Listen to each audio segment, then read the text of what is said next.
Hello students, कल हम पढ़ चुके हैं पिछली कक्षा में डीएनए का स्ट्रक्चर डिटेल, है ना। डीएनए कौन कौन से घटकों से बने होते हैं? Sugar, phosphate and nitrogenous base, 3 घटकों से मिलकर बना होता है डीएनए। और डीएनए का डिटेल स्ट्रक्चर हम कल पढ़ चुके हैं। आज हम पढ़ने वाले हैं डीएनए के मॉडल। कौन कौन मॉडल जो दिया गया है डीएनए के स्ट्रक्चर के लिए, फेमस मॉडल है Watson and Crick model of DNA. ठीक है, इसको दिया था J.D. Watson and F.H.C. क्रिक ने 1953 में दिया था, है ना। विल्किंस ने क्रिस्टलोग्राफी के द्वारा हेलिकल मॉडल का अध्ययन किया। इसको विल्किंस ने स्टडी करके बताया कि ये हेलिक्स के रूप में होते हैं, हेलिकल मॉडल प्रस्तुत किया। वॉटसन, क्रिक और विल्किंस को 1962 में, है ना, 1962 में इनको इस कार्य के लिए इनको नोबेल प्राइज मिला। ठीक है, अब इसके मॉडल में, इस मॉडल का यहाँ पर डायग्राम हम बनाकर रखे हैं, क्लियर डायग्राम है, आप इसको देख सकते हैं। ये डबल हेलिकल, दो स्ट्रैंड, डीएनए के 2 पॉलीन्यूक्लियोटाइड स्ट्रैंड का बना हुआ है। हम कल पिछली कक्षा में पढ़ चुके हैं कि स्ट्रक्चर किससे बना होता है। डीएनए जो है वो न्यूक्लियोटाइड्स के बना होता है, पॉलीन्यूक्लियोटाइड श्रृंखला का बना होता है। और पॉलीन्यूक्लियोटाइड श्रृंखला जो होती है, पॉलीन्यूक्लियोटाइड चेन, कई सारे न्यूक्लियोटाइड्स के आपस में मिलने से बनता है ना। तो ये दोनों जो दिख रहे हैं, ये क्या है? 2 न्यूक्लियोटाइड श्रृंखला है, पॉलीन्यूक्लियोटाइड चेन ऑफ डीएनए। ठीक है, प्रत्येक पॉलीन्यूक्लियोटाइड चेन में हम बताए थे कि सुगर और फॉस्फेट आपस में मिलकर इस चेन के बैकबोन का निर्माण करते हैं, यानी चेन का जो मेन आधार है उसको कौन बनाता है? Sugar and phosphate. यहाँ देखिए, sugar phosphate, sugar phosphate, sugar phosphate. तो सुगर, फॉस्फेट और एक नाइट्रोजनस बेस मिलकर एक न्यूक्लियोटाइड की रचना। इसी तरह से दूसरे न्यूक्लियोटाइड, तीसरे न्यूक्लियोटाइड करते करते बहुत सारे न्यूक्लियोटाइड आपस में मिलकर एक पॉलीन्यूक्लियोटाइड चेन की रचना करते हैं। और दो पॉलीन्यूक्लियोटाइड चेन जो है इस तरह से डबल हेलिकल, माने हेलिक्स के रूप में स्पाइरली कॉइल्ड रहते हैं, है ना। तो यहाँ देखिए, डीएनए अणु 2 पॉलीन्यूक्लियोटाइड चेन की बनी होती है जो एक दूसरे की प्रति समानांतर या एंटी पैरेलल होती है। एंटी पैरेलल का अर्थ क्या है कि एक श्रृंखला जो होती है वो 3 डेज 5 डेज होती है, तो दूसरी श्रृंखला जो होती है 5 डेज 3 डेज। तो 5 डेज 3 डेज का अर्थ क्या है?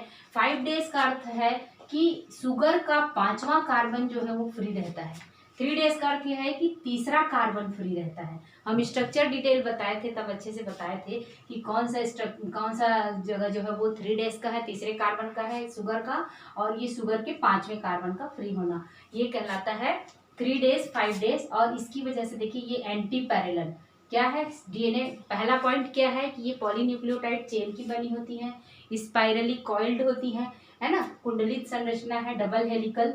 और ये पॉलीन्यूक्लियोटाइड चेन का जो बैकबोन है, ये बीच का हिस्सा है, आधार हिस्सा है, वो बना है सुगर और फॉस्फेट का। और अंदर की ओर जो होते हैं वो नाइट्रोजनस बेसेस पाए जाते हैं। ठीक है, अंदर की ओर नाइट्रोजनस बेसेस या क्षार पाए जाते हैं। अब डीएनए अणु का व्यास जो होता है 20 एंगस्ट्रॉम होता है। व्यास मतलब यहाँ से लेके यहाँ तक, ये देखिए, ये यहाँ से यहाँ तक की दूरी जो एक एक्सिस के चारों तरफ यदि इस तरह से नापा जाए तो एक सिरे से अंतिम सिरे तक की बीच की जो दूरी होती है, उसके व्यास जो होता है, दोनों के हेलिक्स के बीच का व्यास जगह जो होता है वो होता है 20 एंगस्ट्रॉम का होता है। और एक पिच की लंबाई, पिच किसको कहेंगे? एक यहाँ पर देखिए, हेलिक्स में 2 ग्रूव बन जाते हैं। इस तरह से हेलिक्स बने, स्पाइरली कॉइल्ड हेलिक्स जब बनता है तो 2 ग्रूव बनते हैं। एक बनता है माइनर ग्रूव और दूसरा बनता है मेजर ग्रूव। तो एक माइनर ग्रूव से दूसरे माइनर ग्रूव के बीच की दूरी को कहते हैं, इसका पिच कहते हैं। ठीक है, और ये पिच होता है 34 एंगस्ट्रॉम का या फिर 3.4 नैनोमीटर का होता है। 34 एंगस्ट्रॉम या 3.4 नैनोमीटर आप कह सकते हैं, एनएम का। ठीक है, दोनों के बीच का व्यास जो है वो या डायामीटर है 20 एंगस्ट्रॉम का है। और यहाँ 1 पिच की दूरी, यानी एक पूरे टर्न की दूरी जो है क्या कहलाता है? पिच कहलाता है। 2 माइनर ग्रूव के बीच ये है 34 एंगस्ट्रॉम या 3.4 नैनोमीटर का होता है। प्रत्येक कुंडल में 5 पेयर या फिर 10 बेसिस होते हैं, है ना। प्रत्येक कुंडल में कितने होते हैं? 10 बेसिस होते हैं, 10 बेस पेयर होते हैं। और 10 बेस पेयर में चूंकि एक कुंडल की दूरी कितनी है? 34 एंगस्ट्रॉम है, और प्रत्येक बेस पेयर की बीच की दूरी फिर कितनी होगी? 3.4 एंगस्ट्रॉम होगी या 0.34 नैनोमीटर होगा, 0.34 nm होगा। तो प्रत्येक एक कुंडल में 10 बेस पेयर हैं, तो एक बेस पेयर से दूसरे बेस पेयर के बीच की जो दूरी होगी वो कितनी होगी, 0.34 नैनोमीटर या 3.4 एंगस्ट्रॉम होगा। डीएनए की दोनों श्रृंखलाएं एक दूसरे की कॉम्प्लीमेंट्री होती हैं, अर्थात इसमें देखिए अंदर की ओर, बाहर से तो बेस जो है इसका बैकबोन शुगर फॉस्फेट चेन का बना हुआ है, और भीतर की ओर क्या है, नाइट्रोजनस बेसिस है। ये देखिए एडेनिन, थायमिन, गुआनिन, साइटोसिन, है ना, थायमिन, एडेनिन, इस तरह से अंदर की ओर जो सीढ़ीनुमा स्ट्रक्चर बना रहे हैं वो कौन है, ये है नाइट्रोजनस बेसिस जो है। तो ये नाइट्रोजनस बेसिस एक दूसरे की कॉम्प्लीमेंट्री होती हैं, अर्थात एडेनिन, हम जानते हैं, हम पिछला स्ट्रक्चर जब पढ़ रहे थे तो बताए हैं कि हमेशा क्या होता है, एडेनिन जो होता है वो किससे जुड़ता है, थायमिन से, और साइटोसिन हमेशा क्या जुड़ता है, गुआनिन से जुड़ता है। तो एडेनाइन की देखो पेयरिंग किसकी हुई है, थायमिन से, गुआनिन की पेयरिंग हुई है साइटोसिन से।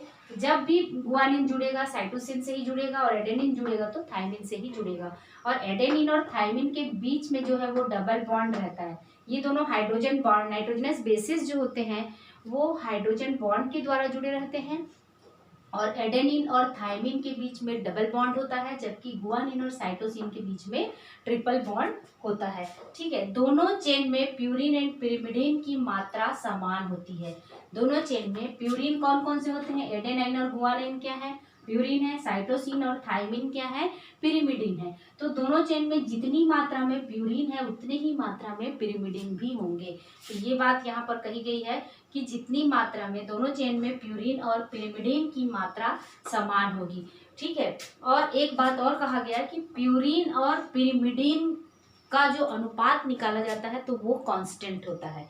प्यूरिन और पिरिमिडिन का अनुपात जो होता है या रेशो हमेशा किसी जाति विशेष में कांस्टेंट होता है। तो इस बात को कहा था चारगाफ ने, और इसीलिए इसको कहा जाता है चारगाफ्स रूल। चारगाफ्स रूल्स के अनुसार क्या होता है कि डीएनए की दोनों पॉलीन्यूक्लियोटाइड चेन में प्यूरिन और पिरिमिडिन की मात्रा एक समान होती है। प्यूरिन और पिरिमिडिन का जो रेशो होता है किसी भी जाति विशेष में कांस्टेंट होता है। ये है चारगाफ्स लॉ, है ना।